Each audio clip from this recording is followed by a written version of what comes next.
The top stories: Prime Minister Abiy Ahmed confers with Sudanese political parties.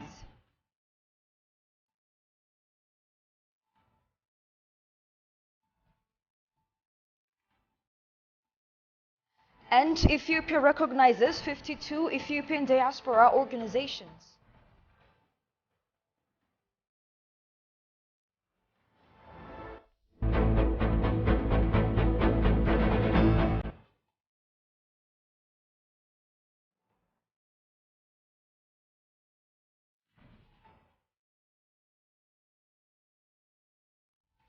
Hello and thank you for joining us. You're watching Addis News Hour with the news. I'm Tabitha John. Stay with us. Prime Minister Abiy Ahmed and his delegation have arrived in Khartoum, Sudan for a one-day working visit.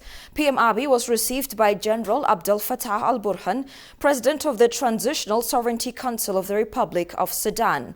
During the bilateral discussions, Prime Minister Abiy Ahmed shared Ethiopia's solidarity with Sudan in the political dialogue process that they have embarked upon, citing the wisdom and ability of the Sudanese people to successfully lead the process without any intervention. The Prime Minister also discussed with Vice President of Transitional Sovereignty Council, Lieutenant General Mohammed Hamdan Dagalo. In the second meeting held during the visit to the Republic of Sudan, Prime Minister Abiy Ahmed encouraged Vice President of the Transitional Sovereignty Council, Lieutenant General Mohammed Hamdan Dagalo, to tap into the abundant capacity of the Sudanese people in solving their own challenges. At the end of the discussions, both sides gave a press conference and Prime Minister Abiy said the following. Take a listen. My message for all was a very short and precise. You have a beautiful country. You have very kind, generous, and brave people. My message for all of you is to prioritize Sudan, to prioritize the people of Sudan, and to draw your own solution for your problem. As you know, political, at the time of turmoil and crisis, requires tolerance and compromises. Mr. President, I count on you. At this critical juncture, you will give a very wise leadership to fulfill the interest of the people of Sudan with compromises, tolerance, and focus. Ethiopia has recognized its active citizens and diaspora organizations who have been instrumental in defending the interests of Ethiopia in the past 2 years in which the country has been passing through different challenges. Today's event is the first of its kind award for Ethiopians in the diaspora for their genuine love to their country, which was tested under the litmus paper and proved real love to their motherland Ethiopia. The Ethiopian diaspora have been movers and shakers of Ethiopia's issues in their respective countries. Daniel Kasahun tells you more. The Ethiopian diaspora has been movers and shakers of Ethiopia's issues in their respective countries. It is in this consideration Ethiopia has recognized its active citizens and diaspora organizations who have been instrumental in defending the interests of Ethiopia in the past 2 years in which the country has been passing through different challenges. Their genuine real love and devotion to motherland Ethiopia has been tested in the past 2 years, where Ethiopians in unison were defending internal and external forces that bent on destabilizing the unity, solidarity, and territorial integrity of Ethiopia. The litmus paper revealed there are really original Ethiopians who devote themselves for the existence of Ethiopia for times immemorial. What conviction and devotions they have shown to the country of origin, being residing thousands of kilometers away. This is Ethiopian uniqueness. Now it is opportune time to celebrate.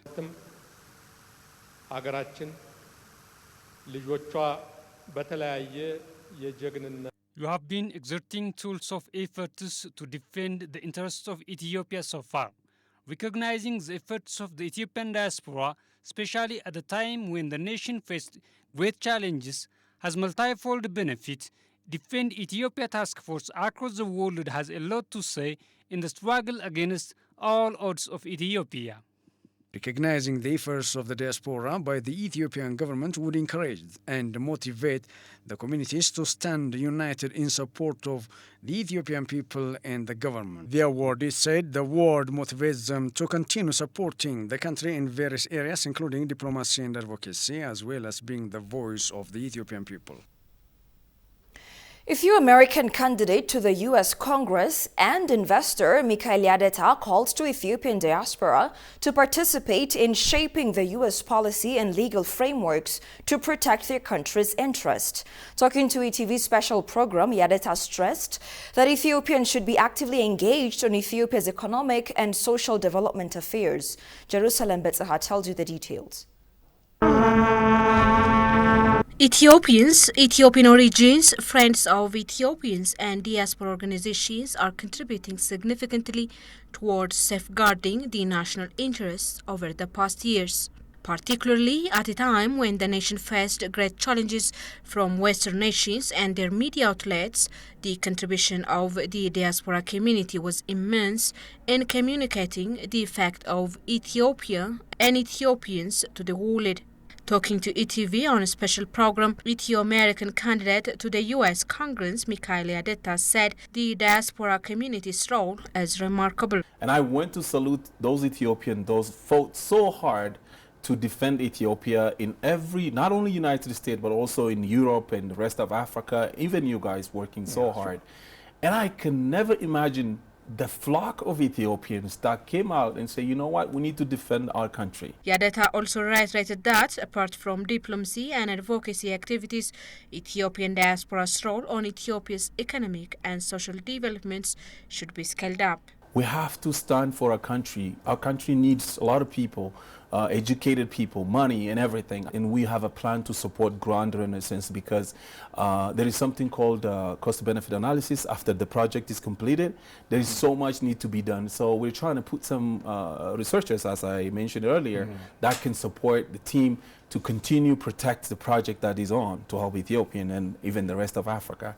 To protect and defend their country's interests, Ethiopian diaspora's participation on U.S. policy and legal issues is critical, the U.S. Congress candidate Michaela said. What was going on in terms of supporting Ethiopia from America?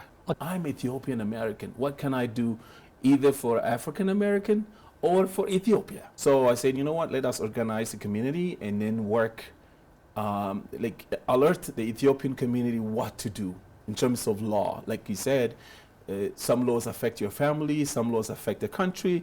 For instance, if we talk about critical theory, like teaching your children in high school, blackness and things like that. I'm against that kind of things. You are a human being. The Ethiopian government has given commendation for 52 Ethiopian diaspora organizations on Thursday by recognizing their contributions to the national cause that have been made on various occasions.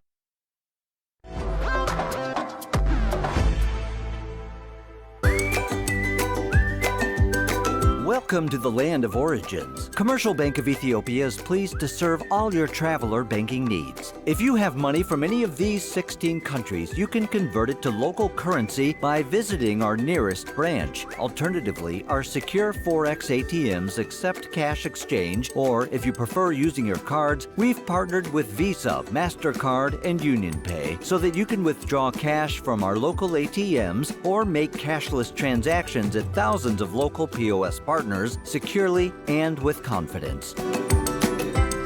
We are linked with more than 700 global banks through our direct SWIFT address, CBE Theta. We also work with 16 international money transfer agents, out of which Tune and World Remit enable you to make direct deposits into our savings and current accounts or our popular CBE Burr mobile wallet. Commercial Bank of Ethiopia, the bank you can always rely on.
Welcome back. The Ministry of Foreign Affairs said preparations are finalizing to host the upcoming 36th Ordinary Session of the African Union Assembly of Heads of State and Government Summit and the 42nd Ordinary Session of the Executive Council to be held from February 15th to 19th in Addis Ababa. In her press briefing she gave today, State Minister of Foreign Affairs Burtukan Ayano said that a national committee composed of 30 institutions assessed the status of the preparations. The 42nd Ordinary Session of the Executive Council will be undertaken under the theme Accelerating African Continental Free Trade Area Implementation, it was indicated. Ambassador Burtukan, who is also chairperson of the National Committee, said that the intensive preparations is well underway to host the summit in a better way, as this conference would be held at a time when Ethiopia is emerging from a challenging situation. According to the State Minister, the upcoming AU sessions will create an opportunity to build a positive image of the country.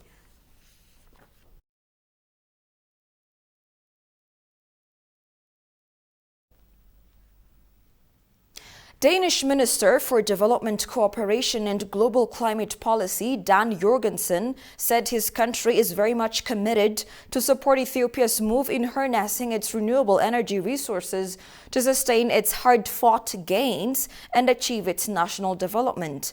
The minister underscored that Denmark is highly known across the world in its renewable energy and generating electricity experiences. Kasaun Chani reports. Renewable energy research and use are very old traditions in Denmark. That is 67% of the nation's electricity supply is now made up of renewable energy. In order to promote growth and corporate development while enhancing the security of the energy supply, energy savings are pursued for both environmental and commercial reasons. According to Dan Jorgensen, the Minister of Development, Cooperation and Global Climate Policy for Denmark, his nation is consistently committed to helping Ethiopia use its renewable energy resources to sustain its hard-won gains and meet its national development goals. We have a long-standing bilateral collaboration with Ethiopia on green energy transformation because as I understand it now, around 50% of Ethiopia's population still does not have access to electricity. And of course it is the ambition of the government that everybody gets access to affordable, clean, green power, electricity. And I fully support that ambition, and we want to help as much as we can. We have in Denmark a long-standing experience in renewable energy especially, and in management of energy, electricity. The minister said that Denmark has attempted to increase its energy self-sufficiency since the global energy crisis of 1973, noting that the first focus was on the development of oil, natural gas resources, and the North Sea. The development of Ethiopia's renewable energy sector would be financially supported, Jorgensen said, adding that Denmark is well known around the world for its use of renewable energy and the production of power. We were one of the first countries in the world that started using wind turbines as a generator of electricity back in the 1970s or something like that. So we have decades of experience in this. So maybe we hope that you can use some of the experts that we have in Denmark that can help. But also, to be frank, maybe you can avoid to make some of the mistakes that we did in our development. Because when you spend 40 years doing something, you make mistakes. But now that you are moving into this area, don't make the same mistakes as we do. Only take the good experiences and take them forward. And of course, we are also willing to, and have been helping financially with supporting this development. So it's a combination of sharing knowledge and expertise, and also supporting more directly with the funds. According to the minister, Denmark views Ethiopia as a crucial partner and the area and around the world in a number of areas have shared interest, noting the relationship has grown stronger over time. It was mentioned that Ethiopia and Denmark established diplomatic ties in 1967. Ethiopia and the World Bank have signed a grant for improved access to health services and food management projects in order to support vulnerable Ethiopians. In addition, the support is expected to be used for the rehabilitation work of war-affected areas. Shide, Finance Minister, and Usman Dion, World Bank representative to Ethiopia, Eritrea, Sudan, and South Sudan, have signed the grant agreement. Shagaw Yamato has the detail. Ahmed Shide, Finance Minister, and Osman Dione, World Bank representative to Ethiopia, Eritrea, Sudan, and South Sudan, signed the grants agreement. During the occasion, World Bank representative to Ethiopia said the grant will benefit about 22 million Ethiopians and to provide life-saving health services. According to the representative, the agreement also be used in the rehabilitation work of infrastructure damaged by the conflict. This project is going to benefit more than 22 million Ethiopians across the nation, including those in conflict-affected areas, but also internally displaced people, providing life-saving health services such as immunization, nutrition services, family planning, skilled birth, antenatal and postnatal care, among other services. But the program will also contribute on rehabilitating the infrastructure which were heavily damaged by the conflicts across the country. This is also going to help better understand the quality of hydrological and meteorological services, improve flood and early warning systems, so we can save life, save assets, and better manage productivity going forward. Ethiopian Finance Minister Ahmed Shide, for his part, said that the grant given by the World Bank will greatly help to reach out health services to people affected by the war in the northern part of the country. The grant will be helpful to reach out health services. Particularly, it will be used to rebuild health facilities destroyed by the war and to ensure equity of service provision and a health factor. The grant will also be provided for pastoralists who are highly vulnerable to flooding.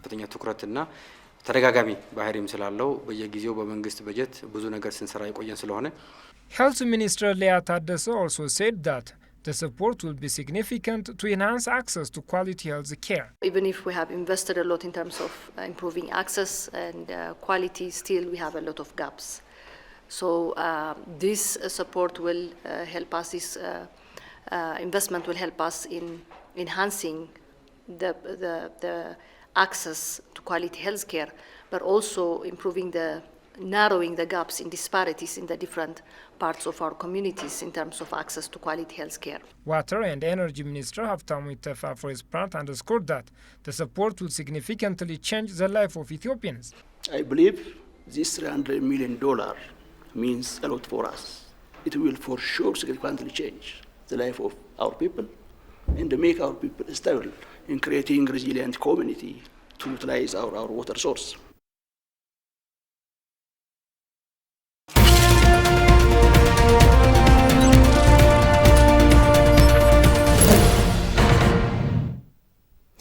In business news, a two-day Investment Global Forum themed Invest in Ethiopia, the next economic engine of Africa, is taking place from 26th to 27th January 2023. Invest Origins is designed to draw high-caliber, diverse investment into Ethiopia's expanding market, to sharing information on land holdings, ready for project co-designing and incubation to full maturity, among others. Investment and and management consulting firms, banks and financial institutions, international law practicing firms, and PR and communication firms are attending the forum.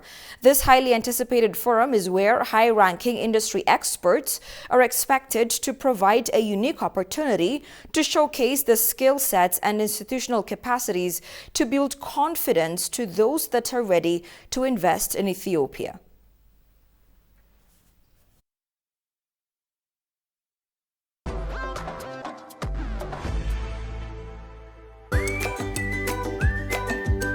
Welcome to the land of origins. Commercial Bank of Ethiopia is pleased to serve all your traveler banking needs. If you have money from any of these 16 countries, you can convert it to local currency by visiting our nearest branch. Alternatively, our secure Forex ATMs accept cash exchange, or if you prefer using your cards, we've partnered with Visa, MasterCard, and UnionPay so that you can withdraw cash from our local ATMs or make cashless transactions at thousands of local POS partners securely and with confidence.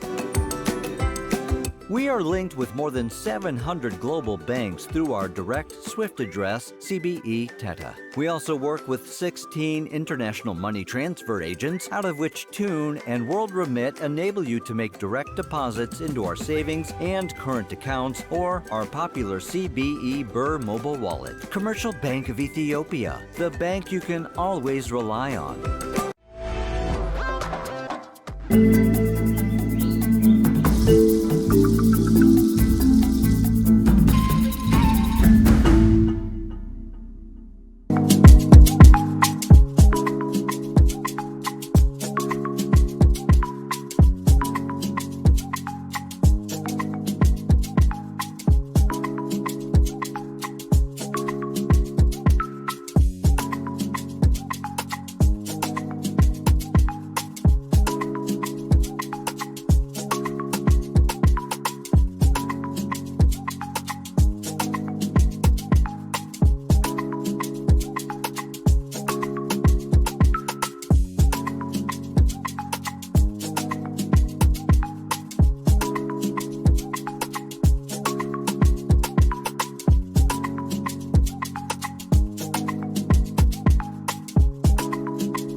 A new report on African governance released Wednesday, January 25th, finds much of the continent is less safe, less secure, and less democratic than it was 10 years ago, citing a surge in military coups and armed conflicts. The democratic backsliding now threatens to reverse decades of progress made in Africa, according to an index of governance compiled by the Mo Ibrahim Foundation that notes 23 successful and attempted coups since 2012. Johannes van Douwen has the following details from Africa News. Africa's progress in human and economic development has slowed against the backdrop of democratic backsliding and worsening security in the last 3 years. This is according to the 2022 Ibrahim Index of African Governance report. This phenomena of the strong man, which again becoming fashionable all over the world, not only in Africa. We see a lot of those strong men everywhere. Some of our guys in Africa seem to look at these models and say, hey, I can also be like that. It is a problem. We face a real challenge. and we should not take democracy for granted. The index published by the Mo Ibrahim Foundation also highlighted problems of insecurity seen across some countries in the continent. Africans need to take charge of this. I don't think I don't like the fact that we see some mercenaries, being brought into Africa to do our bidding. I mean, we're always proud to say, we have so many million young people. We have fastest growing continent in terms of population, and so where are those young people? Why don't you go and fight our fight? Why you go and ask Russians to come and do it? The index also shows human development on the continent is higher than in 2012. We are optimistic. I am optimistic. I think that generation is going to change things because it cannot continue as it is. We need to get out of this. Authors of the report also found overall security problems pervasive. Over the past decade, nearly 70% of Africa saw security and rule of law decrease in their countries. According to the index, more than 30 countries declined in this category. And finally, in international news, Russian Foreign Minister Sergei Lavrov accused the West of pressuring developing countries to align in favor of Ukraine.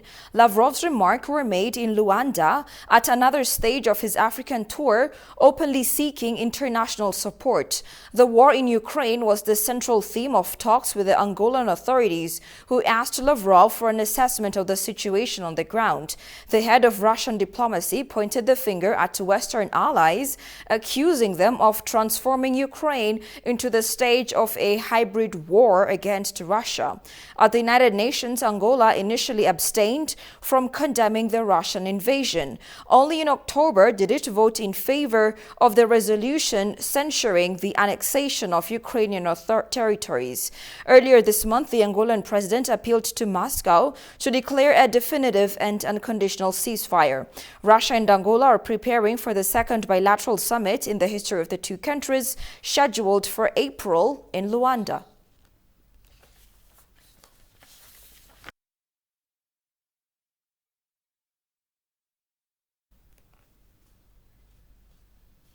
You're watching Addis News Hour. Here's a reminder of the stories making headlines. Prime Minister Abiy Ahmed confers with Sudanese political parties.